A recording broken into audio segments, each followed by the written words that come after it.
9월 4일 월요일 1일 말씀 묵상의 본문은 히브리서 8장 7절에서 9절까지의 말씀입니다.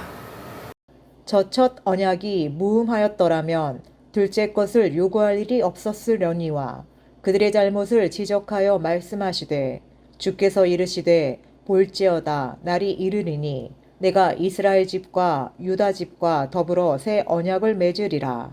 또 주께서 이르시기를 내 언약은 내가 그들의 열조의 손을 잡고 애굽 땅에서 인도하여 내던 날에 그들과 맺은 언약과 같지 아니하도다.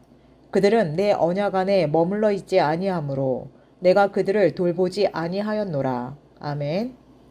모형과 그림자 이야기를 했습니다. 예수님에 대한 모형이요 그림자일 뿐이다 라고 했던 어제의 말씀을 잠깐 생각해 본다면 그 모형과 그림자는 모형이고 그림자일 뿐입니다. 그러다 보니 흠이 있고 연약한 부분이 있고 약점을 갖고 있기 마련이죠. 모델, 그 완전한 모델에 비추어서 봤을 때 그림자는 변화무쌍하지 않습니까? 또 모형은 그것을 본따서 만들었지만 똑같을 수는 없습니다. 그래서 모형이라고 말하는 것이죠. 오늘 이것을 이야기하는 이유는 무엇입니까? 첫 번째 있었던 대제사장이라든가 아니면은 언약과 관련하여서 완전했다면 둘째 것이 필요 없을 것이다. 새 언약이 필요 없었을 것이다. 그러나 그것이 약점이 있고 연약하기 때문에 불완전했기 때문에 두 번째 새 언약이 필요했으니 그것이 곧 예수 그리스도다 라고 말하고 있습니다. 그러니 오늘 우리가 말씀을 잠깐 생각해 보면서 예수님은 완전하신 분이다. 그래서 첫 번째 것을 대체하는 그 모형의 핵심적인 모델이다. 그림자를 그림자 되게 하는 어떤 한 기준이다. 라는 것을 생각해 볼 수 있습니다. 모형에 집착하지 않고 그림자에 집중하지 않고 모델이었던 예수님, 원본이었던 예수님께 집중해야 됩니다. 새 언약이신 예수님께 집중해야 됩니다. 그러니 오늘 우리가 생각해 보는 것은 모든 말씀과 믿음과 관련하여서 하나님은 예수 그리스도께 집중하라고 하시는 말씀을 기억하며 내 신앙, 내 삶은 과연 예수님께 집중하고 있는가?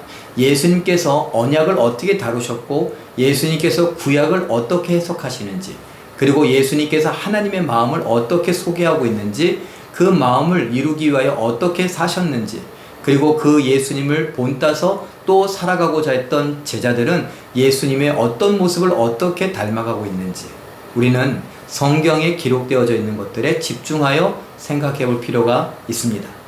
만약에 우리가 이런저런 생각들이 많다, 복잡하다, 힘들다 그러면 예수님만 기억해야 합니다.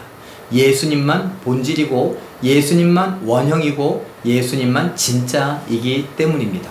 그런 예수님께 집중하며 오늘 예수님을 사랑하는 마음으로 예수님 말씀에 귀 기울이고 순종하며 살아가는 예수님의 발자취를 쫓아가는 우리의 삶이 되시길 예수님의 이름으로 축원합니다. 기도하겠습니다. 사랑의 하나님, 하나님께서 오늘 우리에게 흔들어 깨우시며 정신을 차리라고 말씀해 주시니 감사합니다. 우리가 중요하게 여기는 것들이 과연 예수님과 얼마나 깊은 관계가 있는가 돌아보게 하여 주시고 혹시 모형이나 그림자는 아니었던가 잘못된 것들, 약점 있는 것들을 붙들고 그것이 진짜이고 진리인 것처럼 생각하며 살아갔던 것은 아닌가 돌아보게 하여 주시옵소서. 성령께서 함께 하시고 우리의 신앙이 예수 그리스도 중심의 신앙이 되게 하시며 예수 그리스도의 발자취를 쫓아가는 믿음의 삶이 되게 하여 주시옵소서. 오늘 하루도 말씀을 묵상하며 기도하며 하나님께서 허락하여 주시는 인생을 살기를 원하는 우리 성도들 붙잡아 주시고 믿음으로 승리케 하여 주시옵소서. 감사드리며 예수님의 이름으로 기도하옵나이다. 아멘.